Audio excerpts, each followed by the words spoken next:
Bonjour à tous. Ah, qu'il est bon d'écouter les cloches résonner dans les villes et les villages de France et de Navarre.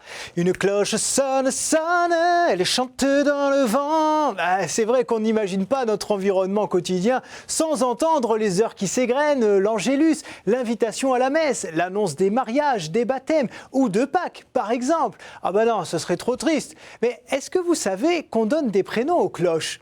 Oui, vous avez bien entendu, les cloches ont des prénoms comme de vraies personnes, comme des proches qui partageraient notre vie. Bon, ça vous dit que je vous raconte cette histoire ? Oh, dis donc, là, j'en vois quelques-uns qui ont le bourdon, là. Allez hop, sourire pour tout le monde, je vais essayer de vous faire oublier vos querelles de clochers. Pour comprendre cette tradition, il faut d'abord revenir plusieurs milliers d'années en arrière et bien saisir l'importance des cloches dans la vie quotidienne des sociétés anciennes.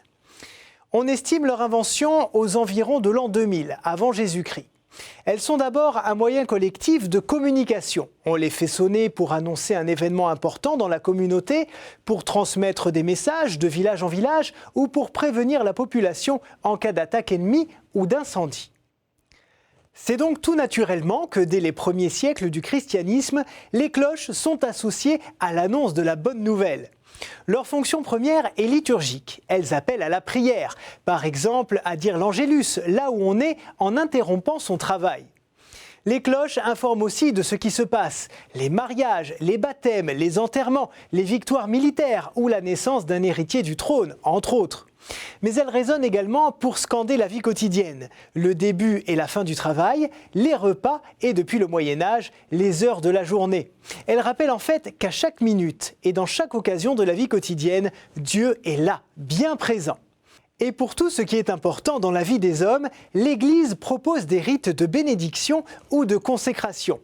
On bénit des maisons, des récoltes, des départs en voyage, des médailles, et les cloches sont tellement liées à la vie des chrétiens depuis des millénaires que leur bénédiction s'est très tôt appelée baptême, comme si elles étaient des personnes, c'est-à-dire qu'on leur a donné un prénom avant de les monter au clocher. Bien sûr, l'Église ne dit pas que les cloches sont vraiment des personnes, c'est plus une liberté de langage. Mais la cérémonie comporte tous les rituels du baptême.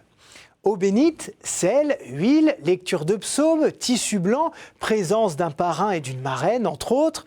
Et c'est au 8e siècle qu'on leur donne des noms qui sont d'abord ceux des saints de l'époque, puis c'est à partir du 11e siècle que d'autres prénoms leur sont attribués, souvent d'ailleurs ceux de donateurs importants de la paroisse. À partir du XIIIe siècle, les noms évoluent et deviennent à la fois plus féminins et variés. Ils sont parfois inspirés du fondeur de la cloche, mais plus souvent des responsables du diocèse en question, des saints locaux particulièrement vénérés et des personnalités qui ont marqué la vie de l'Église. Et cette personnification des cloches ne s'arrête pas là, puisque leur physionomie porte des noms complètement humains. Il y a entre autres le cerveau, les épaules, la lèvre inférieure et la robe. Preuve encore une fois de l'attachement des chrétiens à cet instrument qui les accompagne et vivifie leur foi. Voilà, c'est fini pour aujourd'hui. J'espère que vous avez apprécié ce nouveau rendez-vous. Non, parce que ça m'embêterait de me faire sonner les cloches en cas de mécontentement. En tout cas, merci pour votre fidélité et à bientôt sur KTO. Au revoir.